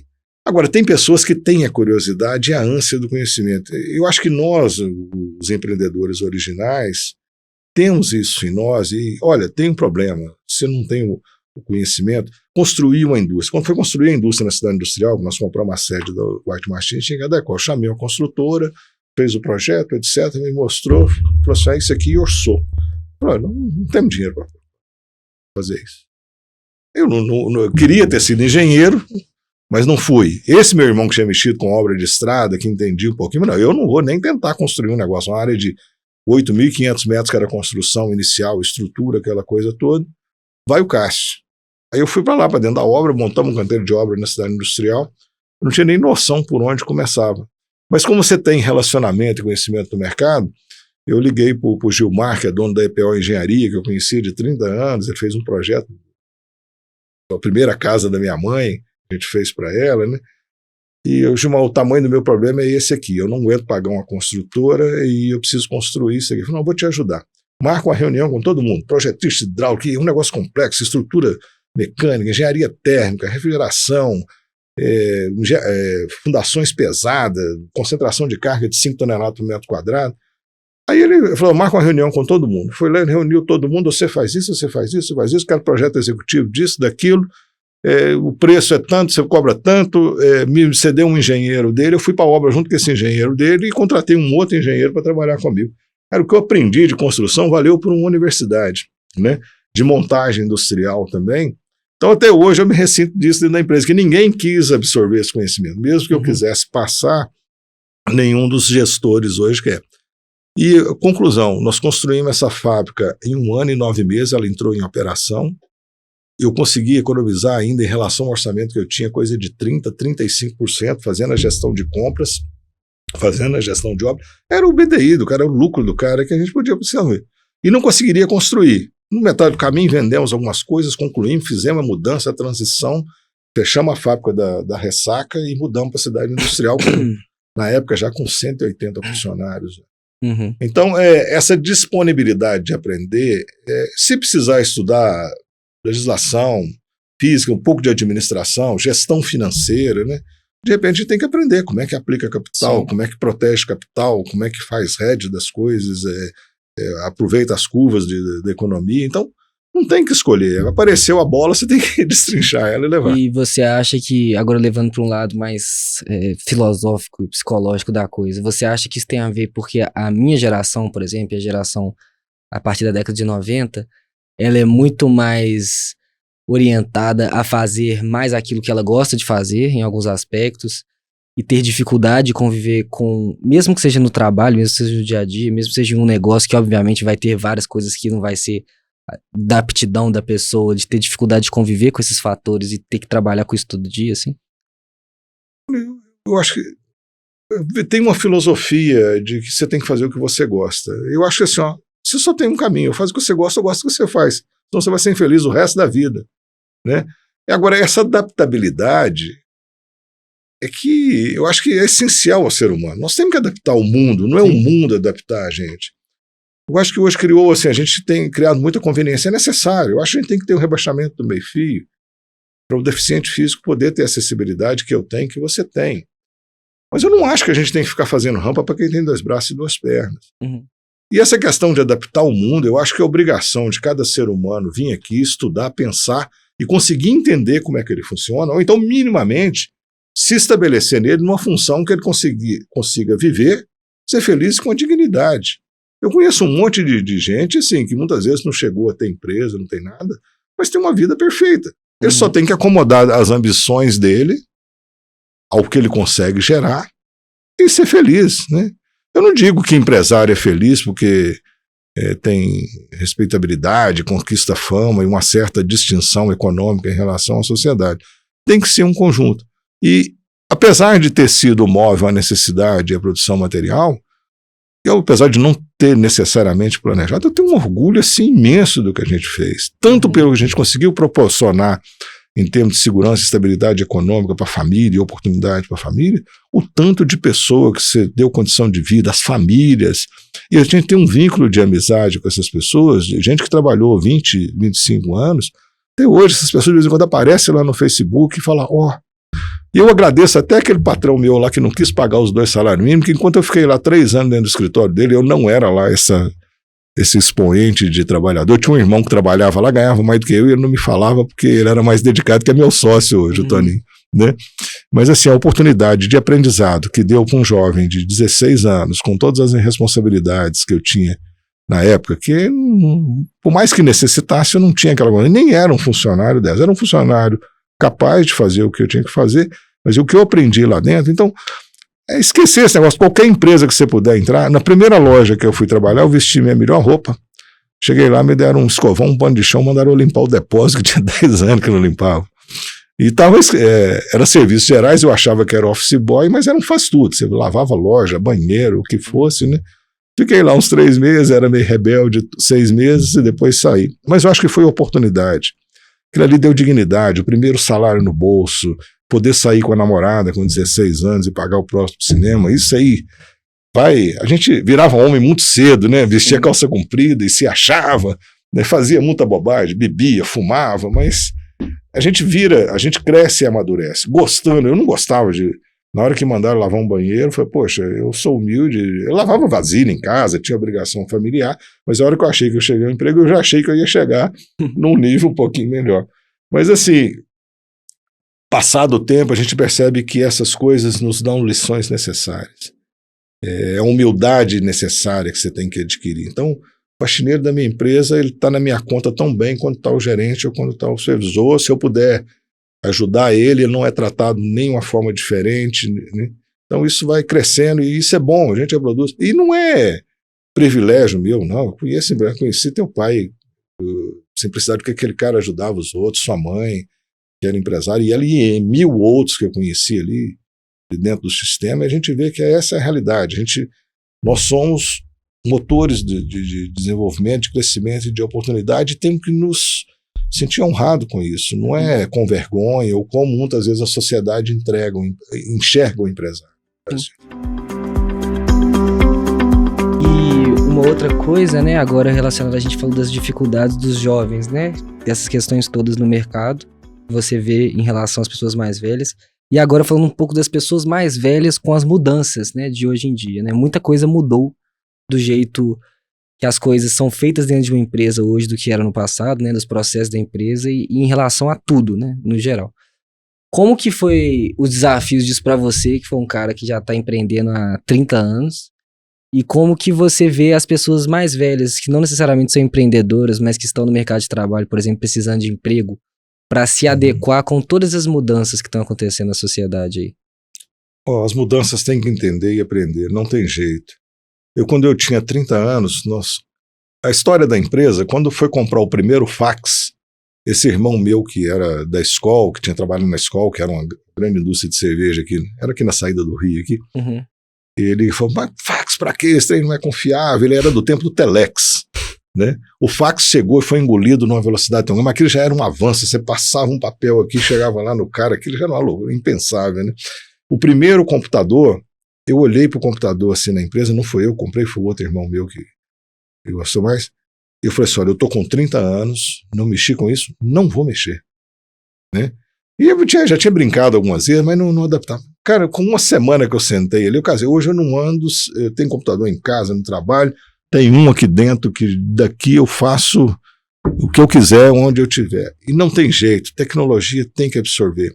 Você tem pessoas que têm dificuldade. E aquilo ali, se eu botasse essa primeira visão lá com 30 anos, o dia que eu descobri um texto de um Word, uma planilha de Excel, eu falei, não, isso é um sonho. E hoje você tem ferramentas, você mede distância, calcula. Eu entro aqui no Google Earth, eu consigo medir uma propriedade rural com precisão de 2 a 3%. A gente negociava a terra, o dono da terra não sabia quantos metros ela tinha, ele botava um preço, né? Então, a tecnologia veio ajudar, a velocidade da informação. Eu opero mercado financeiro em 2, 3 corretoras aqui ou nos Estados Unidos, num aparelho de celular. Eu depois dessa burrice aí de achar que com 30 anos eu ia poder...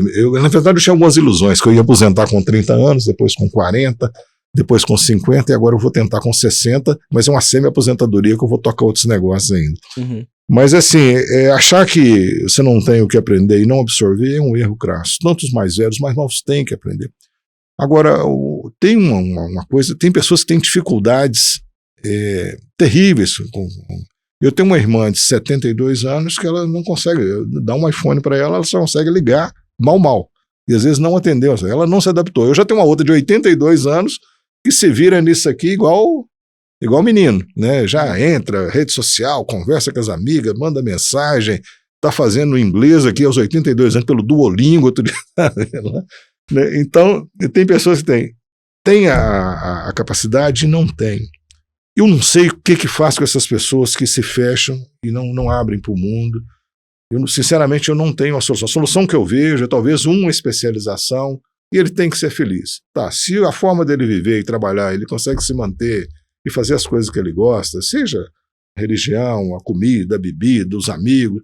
Tem cara que vai viver a vida inteira indo no Mineirão domingo ver o Cruzeiro jogar e vai estar feliz, ganhando ali 1, 2 salários mínimos, sofrendo, na hora que ele está doente ele vai para o SUS, na hora que a coisa aperta ele apela para um parente, mas infelizmente isso é a maioria das pessoas.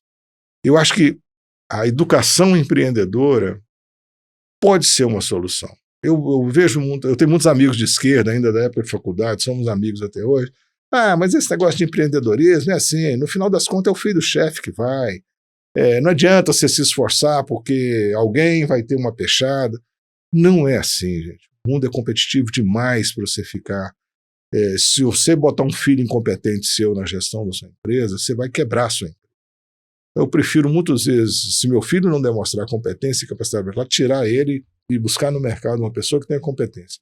Tem essa questão de confiabilidade da família, que a família é muito unida, uma confiança absoluta entre um e outro. Isso gera uma segurança muito grande. Eu não me preocupo com nem um centavo da empresa. E não tem um centavo fora também. Tudo está explicado, tudo está certinho. A empresa construiu governança muito grande nos últimos 15 anos. Tudo certinho, dentro da legalidade. Não tem... Se ela tem uma autuação fiscal em discussão administrativa ainda, nunca teve na vida, caixa tudo certinho, e meus irmãos, eles não preocupam um com o outro, o dinheiro que está no bolso não está errado, a palavra de todos valem. Então, se conseguir pessoas com esse nível de confiança, ou com controles, que é muito ruim também, você pode controlar tudo, que às vezes você não consegue segurar a pessoa. Com competência e confiança, eu preferia uma pessoa estranha. Mas eu acho que o caminho, educação empreendedora, formação profissionalizante primeiro. E isso não inibe a criatividade, não. Acho que o cara que é bom, as artes, as ciências naturais, as ciências sociais, precisam de pessoas também. Mas nós ainda temos um longo caminho a ser percorrido de preenchimento, de produção e produtividade para satisfazer as necessidades básicas, para depois a gente começar a trabalhar coisas não tão menos importantes, mas eu acho não tão necessárias nesse momento, quando oportunidades de ideologias que estão sendo discutidas nesse momento, que eu acho que tem uma proeminência desnecessária. Eu acho que nesse momento a gente devia estar trabalhando formação básica, educação das pessoas, produzir, a gente crescer como nação, enriquecer essa nação e dar oportunidades para as pessoas para ir distribuindo essa riqueza, de forma que a gente não precisa se envergonhar de algumas coisas que não precisava ter aqui. Agora nós estamos chegando na fase final aqui do podcast, na conclusão, e eu queria que você deixasse um recado aí para as pessoas, para a geração mais nova que está para vir, levando em consideração toda essa experiência que você teve no mercado de trabalho como empreendedor. O que você aconselha para essas pessoas? O que talvez você não faria que você fez, ou que você com certeza se arrepende ou não se arrepende da sua trajetória, que você deixa assim de recado para as próximas gerações? Olha, talvez até por ter sido bem sucedido, eu acho que para essas próximas gerações o caminho é o empreendedorismo. E é um empreendedorismo, decisão de cada um de fazer, entender o mundo e entender as oportunidades, e há oportunidades imensas. Todo lugar que você for comprar, buscar ou usar algum serviço e não ficar satisfeito, ali tem uma oportunidade de você entrar e fazer com mais eficiência e competir. Não ter medo da competição, não esperar ajuda de ninguém, nem de governo. Não existe jantar grátis, né, nessa história. Então, acho que a recomendação que eu daria para essa nova geração é isso. Vocês têm um mundo para construir. E assumir a responsabilidade da construção desse mundo. Eu fico um pouco envergonhado da minha geração, achando que a gente fez muita coisa errada. Eu queria ter construído um país melhor, mais justo. Mas assim, eu tenho a tranquilidade de que eu não trabalhei para piorar ele e ainda consegui melhorar. Então vocês têm que ter esse compromisso de fazer um país melhor. Não escolher atalhos. Porque todo atalho sai muito caro. A gente precisa mudar essa mentalidade que pode fazer coisa errada nesse país. Politicamente, eu estou numa fase um pouco desiludida também, porque eu acreditei muito que nós estávamos dando uma virada na chave a partir de 2015. O fato de a gente conseguir processar e condenar empresários corruptos, políticos corruptos, a gente estava dando uma mensagem para as próximas gerações que essas coisas não seriam admitidas daqui para frente. E a gente não é nem o melhor nem o pior país do mundo. Nós estamos num nível de corrupção que tem tudo. Eu acho que em qualquer país do mundo você vai achar governos corruptos, pessoas corruptas. Só que nós estamos muito acentuados. Isso custa muito caro. E o que é pior, quem paga essa conta é o mais humilde sempre. Sempre. As molas de transmissão, isso acaba no bolso do mais humilde. Corrupção na Petrobras vai para o preço do combustível, vai no investimento da Petrobras, esse combustível encarece, a passagem do ônibus sobe, ele ganha com uma mão aqui, tem inflação que vem que tira com a outra. Então precisa ter essa responsabilidade de melhorar esse país. E a gente precisa fazer isso com ética, com seriedade, não contemporizar com a corrupção, com a desonestidade. Eu falar isso, falei ainda há pouco, eu fui um cara que contratei gente sem assinar carteira, contratei menor de idade, numa época que não era ilegal isso, tá? Mas era o que era possível naquela época. Eu acho que se eu não tivesse feito desse jeito, talvez eu não teria condição se eu tivesse conhecido todas as exigências que tinha, eu não teria começado. O empreendedorismo é isso. E eu não estava errado em fazer isso. Como o Estado está errado a hora que ele cria condições absurdas para quem quer começar. Hoje nós temos legislações específicas para startups, menos rigorosa, menos obrigações, mas na época a obrigação que era exigida para implantar uma empresa minha de licenciamento ambiental, alvarás, é a mesma que era exigida da Petrobras. Agora ninguém nasce Petrobras, ninguém nasce grande capital. Quando você começa um negócio pequeno, sem ter recursos, você tem que começar com o que é possível. E essa flexibilização é desejável. A gente tem que coibir os abusos. Eu não poderia jamais submeter pessoas a trabalho escravo ou indigno, tá? Mas para essas pessoas que começaram lá, e uma prova disso é que são amigos, próximos, parceiros de negócio até hoje, é que foi uma oportunidade para eles, não houve esse abuso, né? Então, deixa as pessoas produzirem em paz, né? Com calma, quem tiver capacidade de empreender, que cada empreendedor ele cria condições para ele, no mínimo para mais 10, seja um micro. Então eu queria dizer para essa próxima geração que o caminho é o empreendedorismo. Não esperem do Estado, não espere a saúde do Estado, a escola do Estado. Se tiver, ótimo, aproveita e devolva isso de alguma forma. Eu acho que eu consegui devolver para o Estado tudo que ele me deu de graça, que foi a escola pública primária e a universidade, que eu queria saber como é que eu ia pagar a Universidade Federal, que foi gratuita para mim. Eles nunca me pediram nada. Mas eu acho que eu consegui. O que eu pago de impostos hoje, sinceramente, daria para fazer uma faculdade, uma nova universidade. E isso vai para o Estado. E eu lamento que isso, na corrupção, isso se desvie e muitas vezes não chegue no retorno. Eu vejo investimentos indo para coisas absurdas. A Copa do Mundo aqui, um estádio custava 1 bilhão. Com 1 bilhão a gente faria 4, 5 universidades, 2 universidades de Viçosa, pelo menos. Estou vendo o Atlético investir no estádio 1 bilhão. Acho que se ele criasse uma faculdade, formasse atletas no modo que os americanos formam dentro da universidade, eu sou cruzeirense, mas eu torceria para o Atlético numa situação dessa. Então, para essa nova geração é isso. E outra, não acredita, ninguém vai resolver os seus problemas. Se você conseguir juntar pessoas para caminhar junto com você, você vai mais longe. Talvez demore um pouquinho mais, mas você vai mais longe. Sozinho é muito difícil, a não ser que você seja um gênio.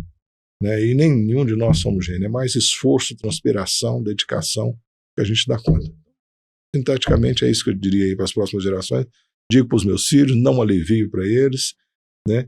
Se eu falar, olha, o dia que eu morrer, vocês façam do jeito que você quiser, mas enquanto eu for vivo, vocês vão lutar para ter responsabilidade, tem que devolver para a sociedade um pouco do que vocês têm. É isso mesmo, pessoal. Muito obrigado por terem assistido. Queria agradecer o Cássio pela presença, foi uma honra te receber. Obrigado. Prazer foi meu estar com vocês e poder cooperar com os jovens é sempre bom. Eu queria ser professor, às vezes ainda sobrou alguma coisa ainda de vontade de passar um pouco de conhecimento para as próximas gerações. E para quem quer conferir mais o nosso conteúdo sobre gestão de pessoas e sobre tudo que a gente é especialista, pode conferir no Facebook, Instagram e LinkedIn, que é PS Gestão de Carreira, e no site paolasalgado.com.br. E sigam também o Instagram e o canal no YouTube da Tropeiro Alimentos. Muito obrigado. Tchau.